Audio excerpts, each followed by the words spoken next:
Hi there, and welcome to TechPlower, and welcome to my Tesla Model 3 for the last time. Yes, you saw the title. I'm selling my Tesla Model 3. I will go through the pros and cons of this Tesla Model 3, and then in the end, I will tell you why I'm selling my car. So let's go through it. I really like the minimalistic interior of the Tesla.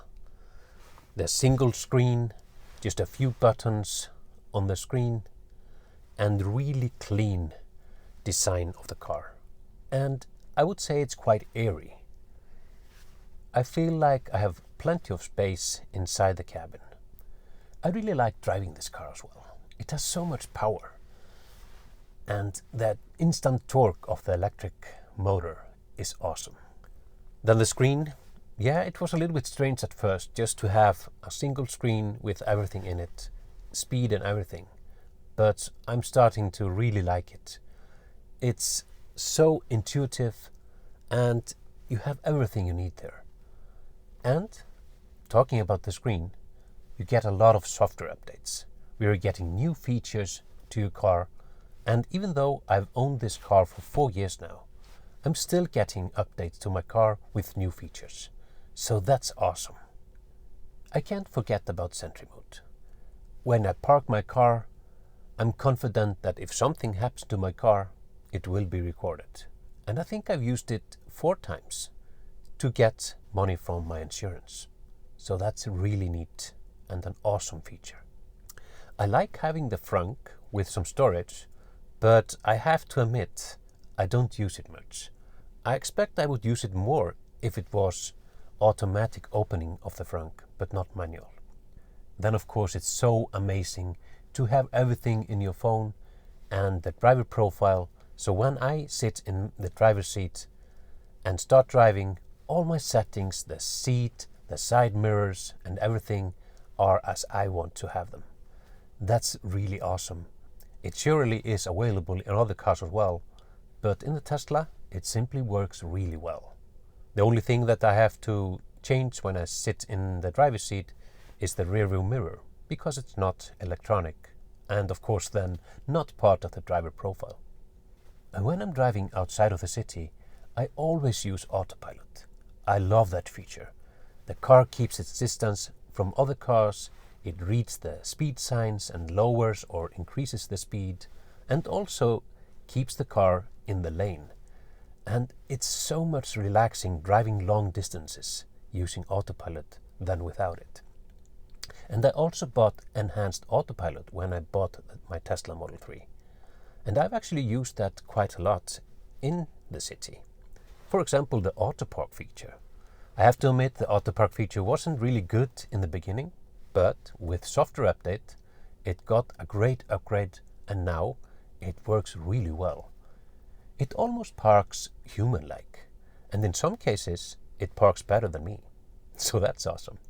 The Navigate on Autopilot feature isn't available in many places here in Iceland, but in those cases where it's available, it's been working fine.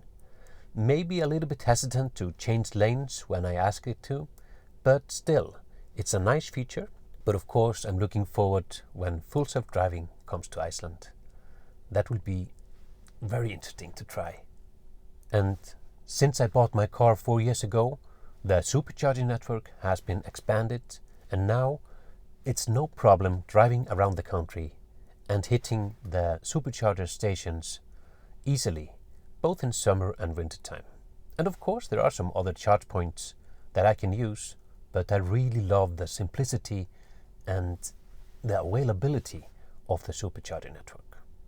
Of course the car isn't perfect, and I have indeed used the Tesla service when something comes up. I want to mention 2 things in regards to that. First of all, the steering wheel. It started peeling at the bottom only 1 year after I bought the car. And I was like, okay, this is probably not in warranty. But I went to Tesla service and asked them. They took the car for a few hours, and when I came back, they have totally replaced the steering wheel. Just included in the warranty. That's awesome service. The second thing was that one of the sensors in the front bumper broke. So sometimes autopilot was complaining that something was wrong. So I created a service request in the app, and this time around, they simply came to me. They came to the parking lot where my car was parked, and they simply switched out the bad sensor and put in a new one. That's a really good service. And I didn't have to drive anywhere. I could just go to work. I just took the bus and left the car at home. And when I came home from work, the car had been fixed. That's awesome. So I really like the Tesla service. I know some people have had some bad experience with Tesla service, but in my case, it has always been really good. Now I've been rambling about mostly positive things. So why am I selling the car? Well, there are some other negative things. For example, the noise isolation of the car. It's not that great.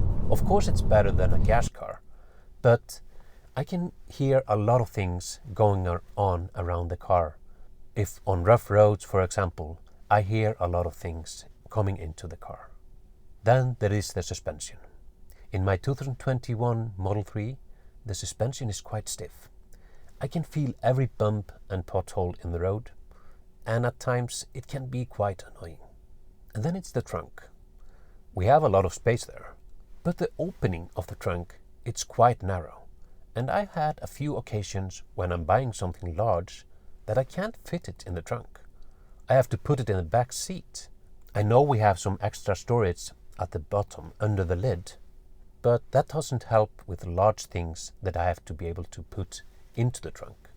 So that's a little bit of a negative, that the space, the opening of the trunk is narrow. And that is a little bit limiting for some things that I have to do. And since I live in Iceland, we sometimes get quite rough winters here and a lot of snow. And I had some occasions where this Tesla Model 3, even though it's a 4-wheel drive, gets stuck in the snow. And it's not because it's lacking power or lacking traction or lacking better tires. It's because of the low ground clearance. It simply lands on its stomach and just gets stuck. And the tires just turn and turn and turn and can't touch the ground. So low ground clearance is not good in snowy conditions. As you've probably heard, there are a lot of more positive things than negative things about this car. So why am I selling this car? Well, I recently became a dad. So when you have a child, there are a lot of more things that you need to have in your car. You have to have a car seat, you have a stroller, and all kinds of things. So I've just seen for the past few weeks that this car is simply getting too small, specifically the trunk space. It's quite difficult to get everything in there. Maybe having your stroller there and you have to go shopping, and the space is quite limited. So that is basically the main reason why I need to sell my Model 3. I have to say goodbye to my Tesla Model 3. I've actually decided what kind of car I want to buy instead. But I'm not going to tell you here. I'll keep you posted in a future video. So for the last time from my Model 3, I really hope you liked this video. And if you like the content of my channel, please consider subscribing, because it really helps my channel grow. And don't forget to like, comment, subscribe and share. See you in my next video.